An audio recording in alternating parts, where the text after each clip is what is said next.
Assalamu alaikum warahmatullahi.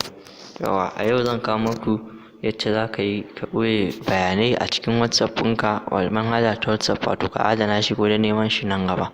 Wato abin da nake nufi da haka, misali idan an turo ma wani bayani wanda ba ka so ka sha wahalar neman shi, za ka iya ajiye shi a cikin kundin manhajar ka ta WhatsApp.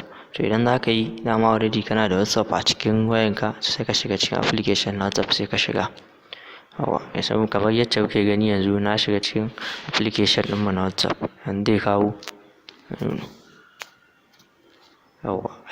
to misali duk bayanin da nake so na ajiye shi nan gaba, wato ana cewa abin sirrin kenan, nake so na ajiye shi ko don neman shi nan gaba idan ina son amfani da shi. Yanzu misali kamar ga wasu wannan messages ɗin da nake so, ga wani group dan na ajiye haka na shiga. So kaga kamar misali wannan messages ɗin kun gan shi, wannan messaging ina son in ajiye shi saboda zai min amfani nan gaba, to kuma bana so saboda nan gaba message mutane za su ta turo message cikin group ko dan nan gaba in ina son amfani da shi.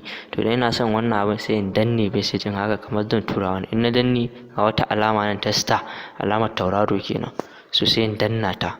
In na danna ta za a ga baki dannewar da nayi kalar ta fita, to zan je ƙasan message ɗin zan ga alamar star, ga wata nan alamar tauraron a nan. To idan ina so, kaga yanzu kenan na ajiye message ɗin ko dan nan gaban ina son amfani da shi. To idan ina so in ga inda na ajiye shi, sai in yo baya, idan na yo baya sai in zo nan gun wajen kusa da alamar wannan alamar searching ɗin kenan, alamar duba.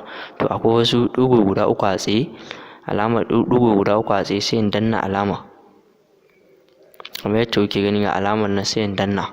To idan na danna ga wani gu na an sa start message, sai in danna start message ɗin nan. To kun ga message ɗin da na ɗauko na ajiye shi, gashi nan ya zo a nan gun. So ko dan nan gaba ina neman shi, kawai ba sai na sha wahala na shiga cikin group ɗin da aka turo message ɗin ba, kawai nan gun zan zo saboda na yi starring nashi, na danna mai alamar tauraro.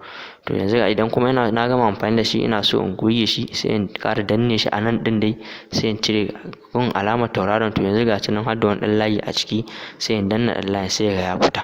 Idan ina ƙara so in ƙara nemo shi, ina son in ƙara wani message ɗin shi ma, sai in shiga duk message ɗin da nake so. Misali in na tattafi haka, tattafi ga wani message ɗin irin sa, in na danne haka ga kalan nan, sai in danna wannan alamar tauraron, shikenan nayi. Mun gode ku kasance da mu, sai nan gaba, shiri na gaba.